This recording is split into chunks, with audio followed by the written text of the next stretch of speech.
À la une ce soir, vos derniers achats avant le réveillon de Noël ce dimanche. Les grandes surfaces ont aménagé leurs horaires d'ouverture pour permettre aux retardataires de faire leurs courses de Noël. Nous avons assisté au grand rush. Attention au contrôle routier sur la Martinique. Les forces de l'ordre mettent l'accent sur l'alcoolémie. Dès hier soir, une opération était menée aux Trois-Îlets. Nous y étions. Notre dernière ambiance de chanter Noël ce soir, direction Saint-Joseph, chez Stéphanie, une habitante qui accueille gratuitement ses invités. Le principe est simple, on mange ce que l'on apporte. Et puis le concours de dunk et match de gala, nous reviendrons sur la première édition du Martinique All-Star Game. Véritable fête du basket, c'était hier soir au Hall Pellière d'Audacieux. Voilà pour les titres. Bonsoir à tous, heureux de vous accompagner en ce 24 décembre, c'est le grand soir. Et avant cela, c'était le moment de profiter des dernières heures pour terminer les courses de Noël, que ce soit pour le repas ou pour les cadeaux. Il y avait beaucoup de Martiniquais dans les centres commerciaux ce dimanche. Certaines enseignes ont aménagé leurs horaires pour accueillir le public. Le reportage de Guillaume Bacoul et de Michelet François.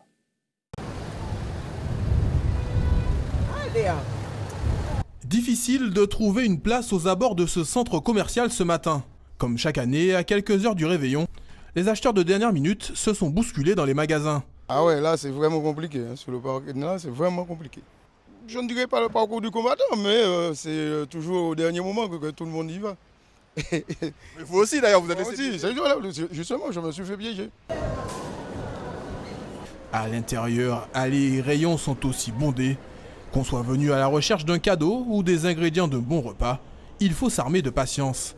Mais les retardataires ont toujours une bonne excuse. Ah non, parce que les occupations, pas de ma faute. C'est le travail, le boulot. Et là, c'est la dernière ligne droite. Ah, je profite. Habitués du phénomène, les magasins ont évidemment fait le nécessaire, en mobilisant par exemple plus de personnel le temps du week-end. Honnêtement, c'est chaud. Il y a du monde. Il y a pas mal de monde. Il faut y approvisionner assez souvent, surtout tout ce qui concerne le champagne de l'alcool. Ça descend vite, franchement. Aujourd'hui dimanche, aujourd'hui 24, ça c'est sûr. Je suis là jusqu'à à peu près 13-14 heures. Là, je sais que les gens vont venir faire leur course de dernière minute, ça va être chaud. Je ne sais pas jusqu'à quelle heure le magasin est ouvert, mais je sais que jusqu'à la fermeture, il y aura du monde. Dans les boutiques ou les stands ouverts pour l'occasion, les heures d'ouverture ont aussi été revues à la hausse afin de permettre à tout le monde de faire ses emplettes. Hier soir, nous étions disponibles au rond-point jusqu'à 22 h. Donc après, on a pu proposer des boîtes déjà composées, différentes saveurs. Il y a toujours du monde qui vient au dernier moment faire les achats. Mais bon, en tout cas, on fait en sorte de les accueillir avec le sourire et leur faire les meilleures propositions possibles. Un accueil de fête qui s'est parfois prolongé jusque dans la soirée. De quoi préparer un réveillon inoubliable. Et il faudra faire très attention sur les routes après l'accident survenu hier à Fort-de-France. La Martinique compte 29 morts depuis le début de l'année. Pour éviter que la soirée de fête ne se transforme en cauchemar, les contrôles sont renforcés sur les principaux axes routiers. L'alcoolisation des automobilistes est particulièrement surveillée. Et cela a commencé dès hier soir aux Trois-Îlets. Les gendarmes ont procédé à 7 retraites permis. Voyez ce reportage de Karel Chassol et de Michelet François. 0,15 mg d'alcool par litre d'air expiré, cet automobiliste est en dessous de la limite légale de 0,25 mg. Il peut donc reprendre sa route sereinement. Depuis 10 ans, les forces de l'ordre constatent une baisse du nombre de conducteurs positifs au test d'alcoolémie, et cela en dépit d'une augmentation du nombre de contrôles. Le signe, sans doute, que les comportements liés à l'alcool au volant sont en train de changer dans le bon sens. Ah, moi je conduis pas quand je bois. Vous consommez quoi? Non, un petit punch. Pas plus quoi. C'est le début ou c'est l'apéro? Ouais, c'était le début et la fin apparemment quoi. Certains n'ont pas réussi à s'arrêter. Un verre de trop et les voilà rattrapés par la maréchaussée. Pour ce conducteur, c'est la fin de la soirée, contrôlé positif avec plus de 0,25 mg. La sanction tombe, immobilisation du véhicule et retrait immédiat du permis de conduire. 2 jours, 2 nuits, nous avons multiplié les contrôles parce qu'on ne peut plus accepter que des gens se tuent sur les routes. 40% des personnes qui se sont tuées cette année sur les routes de Martinique en zone de gendarmerie avaient malheureusement consommé de l'alcool. Donc effectivement, vous avez raison de souligner, c'est la priorité absolue donc, pour les forces de l'ordre, à raison de plus en période de fête. Et il ne sert à rien de faire preuve de mauvaise volonté face à l'éthylotest. La même chose, mais plus longtemps. Tout refus peut coûter 2 ans d'emprisonnement et 4 500 € d'amende. Descendez du véhicule. Alors, même s'il faut s'y reprendre, le verdict tombe. Voilà, vous avez entendu le petit clic? Oui, je vous ai posé la question tout à l'heure, on m'avait dit que j'ai pas bu d'alcool. Et là, je vois 0,14. C'est un passé. Alors vous êtes en dessous de la limite légale, qui est de 0,25. Donc vous voyez, quand on vous demande de souffler comme il faut, faites-le. Rentrez chez vous, tranquille. Merci. Allez. Ça fait partie des choses qui se passent lorsque les personnes ont bu et... Ça arrive souvent, les gens ne mettent pas de bonne volonté pour souffler, quoi. Donc on le sait, parce que c'est très facile de souffler dans l'appareil. Et si en cette période de fête, le slogan « Celui qui conduit, c'est celui qui ne boit pas » prend tout son sens, l'idéal, c'est aussi de ne pas consommer d'alcool avant de prendre le volant. Stop. Merci. 0. Zéro, parfait. Hey yo, BH c'est le beer. Too much at the youth. Too much at the youth. Too much at the youth. Too much at the youth. Go them locks for fashion. Them forget Babylon. Is the head of dragon. Rastafari. Nanabo for pagans. BH il est là. ATV, big up yourself. BHYR. C'est le beer. Merci beaucoup. Allez, bonne fête. Allez, bonne fête. Cette initiative maintenant de l'association Belle Orchidée, rompre l'isolement pour que la fête n'oublie personne ce matin. Un repas traditionnel était proposé aux personnes âgées du quartier Gaudissart à Fort-de-France. Cet après-midi, les plus jeunes étaient invités à une séance de jeux en plein air. On voit ces images recueillies par Guillaume Bacoul.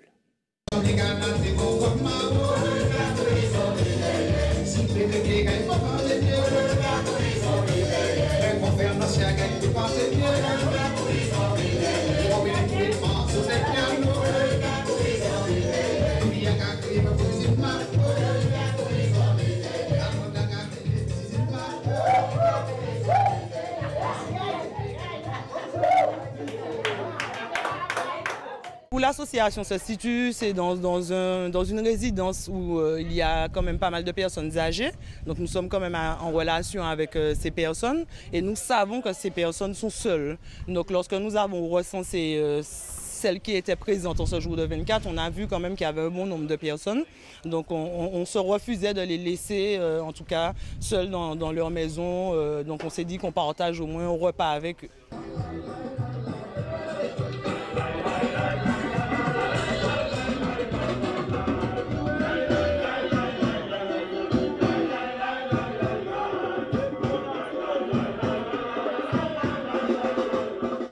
À partir de 14 h, dans le même secteur, les enfants pourront profiter du trampoline élastique, de jeux gonflables, de jeux de société grandeur, je ne vais pas dire grandeur nature, mais bon, plus grand que d'habitude.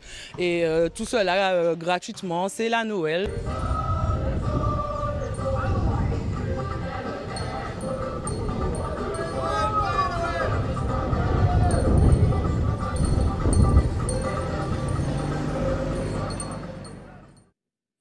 Cela fait une trentaine d'années que les habitants du quartier Gouraud à Saint-Joseph se sont mis ensemble pour faire vivre le cantique de Noël au sein d'un groupe qu'ils ont appelé Authentique. Ils perpétuent la tradition du chanter Noël.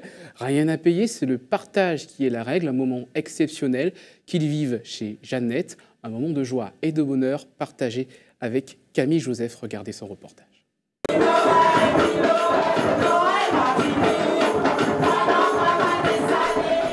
Qu'il fait bon vivre entre voisins du quartier Gouraud. Noël est une occasion de plus pour consolider l'esprit de cohésion et de convivialité, tout en perpétuant la tradition.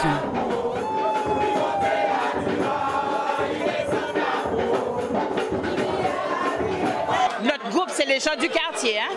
Et puis ce sont nos amis, parce que ça fait des années qu'on fait ce Noël-là et que les gens aiment, parce que maintenant, comme il y a Noël, il faut payer, il faut faire ci, il faut faire ça. Mais chez nous, c'est pas ça, c'est la convivialité. On boit, on mange ce qu'on a emmené.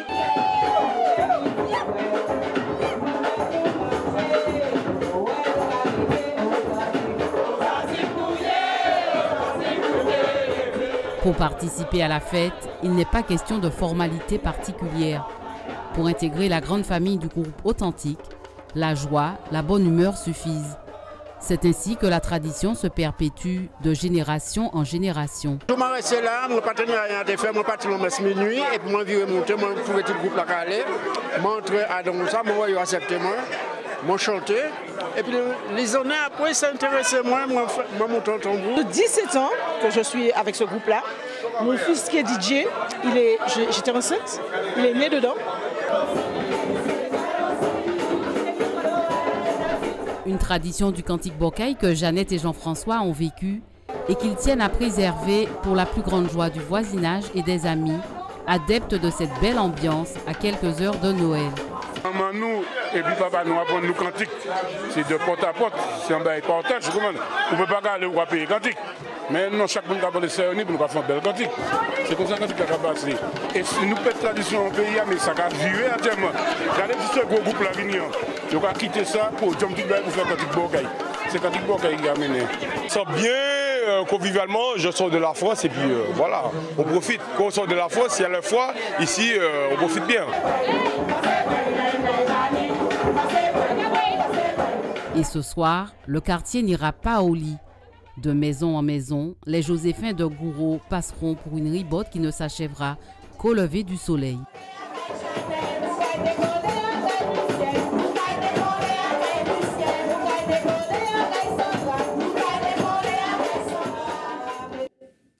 Dans le reste de l'actualité, ce séisme ressenti dans le nord des Antilles à 11h12, il était de magnitude 5,8 sur l'échelle de Richter. L'épicentre situé à 103 km au nord de Basse-Terre. Aucun dégât matériel n'a été recensé. En Guyane, les autorités font la chasse aux habitats spontanés, souvent insalubres. De nombreuses zones de squat encerclent l'agglomération cayennaise. Des opérations d'expulsion sont menées régulièrement. En raison de la trêve de Noël, elles sont suspendues jusqu'au 2 février. Cette semaine, la mairie de Cayenne et la préfecture de Guyane ont réalisé une visite de terrain. Voyez le reportage de Gaël Ouassim.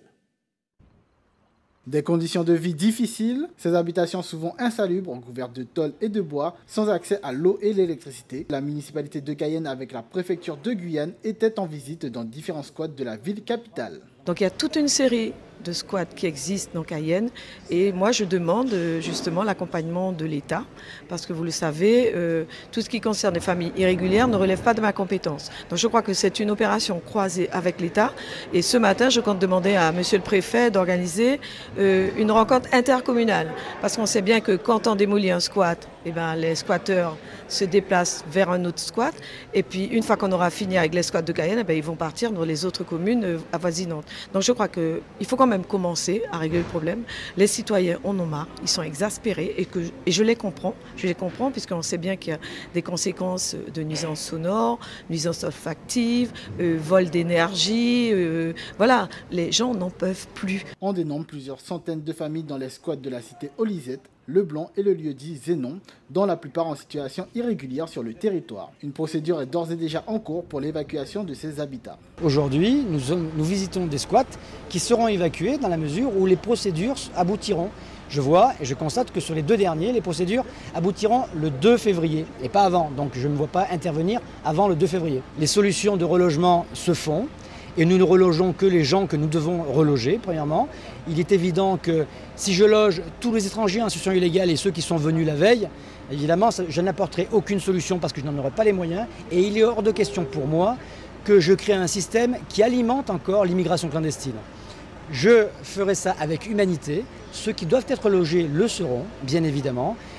Je distingue évidemment l'immigration économique, les demandeurs d'asile. Les gens ont tendance parfois à confondre les deux. Le préfet annonce que des crédits alloués pour un centre d'accueil pour les demandeurs d'asile ont déjà été actés par le ministère de l'Intérieur et devraient accueillir 18 familles temporairement. Retour en Martinique, le basket était en fête hier soir. Le Martinique All-Star Game, première édition, a réuni les meilleurs joueurs martiniquais pour un match de gala. Les amateurs de spectacle en ont eu plein les yeux avec un concours de dunk. Vous voyez le reportage de Karel Chassol et de Clément Marajo. Il a obtenu 67 points. Il évolue à l'USAC Permute Mehdi.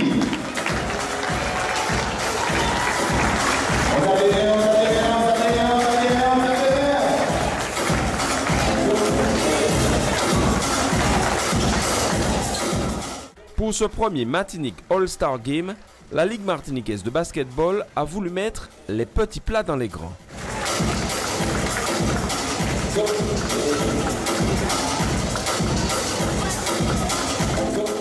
Face à face, deux sélections, la Ritter Sport en orange, parrainé par Grégory Lessort, joueur du JA Vichy Clermont Métropole, et l'équipe Chocolat Hello, parrainée par son frère Mathias, qui évolue à l'Étoile Rouge de Belgrade et drafté en NBA. Deux joueurs de basket qui n'ont pu être présents et ont été représentés par leur frère Gary. L'intégration s'est très bien passée. C'est vrai que c'est la première fois qu'il évolue dans un championnat hors que le championnat de France. Il avait quelques appréhensions, notamment par rapport à une compétition qu'il découvre, donc l'Euroleague. Ça s'est plutôt bien passé. Il a quelques coéquipiers avec qui il avait déjà quelques affinités qui l'ont aidé à s'intégrer à l'effectif, donc ça s'est plutôt bien passé. En début de rencontre, les deux formations font preuve d'une grande maladresse.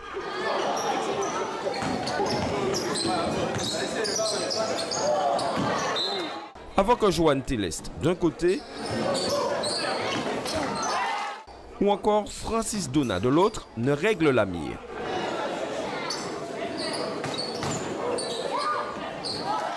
Une fête du basket martiniquais en présence d'invités d'honneur tels Charles-Henri Palvert, conseiller technique et sportif à Saint-Martin, une île où le passage de l'ouragan Irma a ruiné 4 ans de travail. Bon, je viens de vivre Irma qui a été un ouragan terrible qui a tout rasé. 95% des infrastructures sportives là-bas sont mortes. 4 ans de travail fichu en 2-3 heures. Entre 5h et 8h du matin, le mercredi 6 septembre, ça a été terrible. J'ai eu très peur. J'ai eu beaucoup de chance parce que je n'ai rien eu personnellement dans ma famille ni chez moi. Mais c'est vrai que nous avons passé 3-4 mois à tout préparer pour la reconstruction. Mais que quand on vit dans tout ce, comme ils disent là-bas, tout est broken, tout est cassé. Donc que ce soit les maisons, que ce soit les voitures, que ce soit l'éclairage qu'il n'y a pas, que ce soit les poteaux tordus. Vous vivez avec des choses cassées à longueur de journée. C'est usant. Et j'ai eu besoin de revenir un petit peu au pays, me ressourcer et puis passer un Noël que je n'ai pas passé à la Martinique depuis mon départ.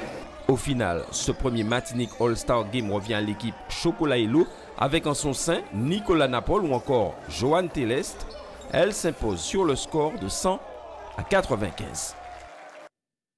On termine avec ce clin d'œil au club de natation du François. Cette semaine, les jeunes étaient en pleine préparation des Carifta. Le club compte sur ses nombreux nageurs talentueux pour remporter de nouveaux titres. Voyez ce reportage tourné lors d'un entraînement réalisé par José Le Chartier. Loïc a 14 ans. Depuis 2010, il évolue au sein du François Natation Club. Ce jeune nageur figure parmi l'élite martiniquaise. Rien que l'an dernier, il réalise une très belle deuxième place aux 200 mètres brasse et monte sur la 3e marche du podium aux 50 mètres d'eau. Si le championnat de la Martinique reste son objectif à court terme, Loïc compte bien faire de sa passion son métier. Je pensais faire éducateur sportif, maître nageur, c'est toujours dans le milieu du sport. Voilà, j'aime le sport, j'aime la natation, voilà.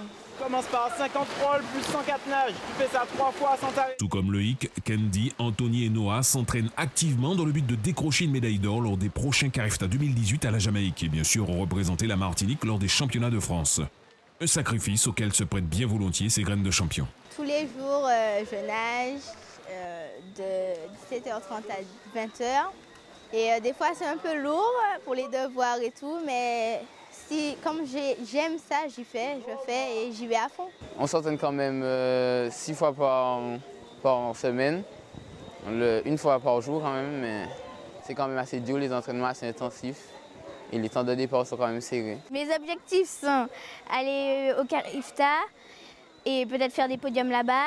Et aller à Zen, c'est aussi peut-être faire des podiums là-bas. Pour atteindre ce niveau de performance à ce stade de la compétition, il faut un entraînement spécifique. Johan a son petit secret qu'il dévoile à demi-mot. L'aspect physiologique, c'est effectivement la planification des programmes d'entraînement qui permettent de mener les nageurs à une forme optimale le jour J.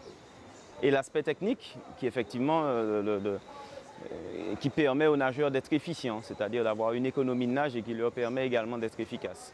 Comme on peut le voir derrière, là, ils sont à pied d'œuvre. Donc c'est effectivement le temps de former les jeunes. Nous n'en avons pas énormément dans l'eau, ce qui fait qu'on a un peu plus de temps à leur consacrer. Le perfectionnement ne s'arrête pas là. Compte tenu du niveau de performance requis pour les Carifta, le club organise un stage du 7 au 17 février 2018 à Miami à Fort Lauderdale. L'objectif du stage est de confronter nos jeunes nageurs aux nageurs américains, qu'ils se confrontent à d'autres jeunes, qu'ils voient comment ils nagent, comment ils s'entraînent. Et puis également dans le même temps qu'ils se familiarisent davantage à la langue anglaise, puisque pour ceux qui partiront au Carifta à Jamaïque, évidemment ils seront amenés à pratiquer de l'anglais. Donc l'idée pour nous c'était d'associer les deux, l'objectif sportif et l'objectif linguistique. 20 compétiteurs âgés de 11 à 18 ans participeront à ce stage sportif et linguistique. Pour ce faire, un budget de 70 000 € est nécessaire. Parents et nageurs sont à pied d'œuvre pour la réalisation de ce projet, outre certains partenaires déjà très actifs. Voilà, c'est ainsi qu'on referme cette édition. Avant de vous quitter, je vous rappelle les principaux titres développés. Le dernier rush pour les achats de Noël ce dimanche dans les centres commerciaux pour le repas, mais également pour les cadeaux. Nous avons rencontré les nombreux retardataires. Certains nous ont dévoilé leur menu de fête. Un réveillon placé sous haute surveillance policière. Plusieurs contrôles routiers sont prévus sur les grands axes de la Martinique hier soir au Trois-Îlets. Une première opération avec un contrôle d'alcoolémie menée par la gendarmerie. Nous avons entonné les derniers cantiques de Noël, ambiance de chanter Noël traditionnel à Saint-Joseph à l'initiative d'un particulier.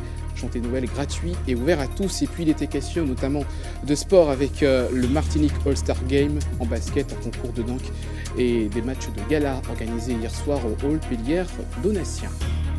À suivre l'information nationale et internationale avec nos confrères de BFM TV. La météo présentée par Ruth Fortuna. À 20h, votre téléfilm La Belle de Noël. Demain, vous retrouverez Sabrina Doré. Et on se quitte avec ces magnifiques images d'illumination de Noël tournées par Michelet François.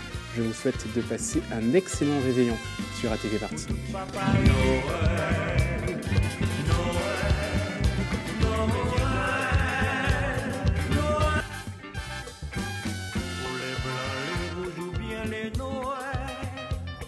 Pour tout vivant qu'à distribuer le mort, moi qu'à demander un moment de paix, pour me prier, crier, chanter.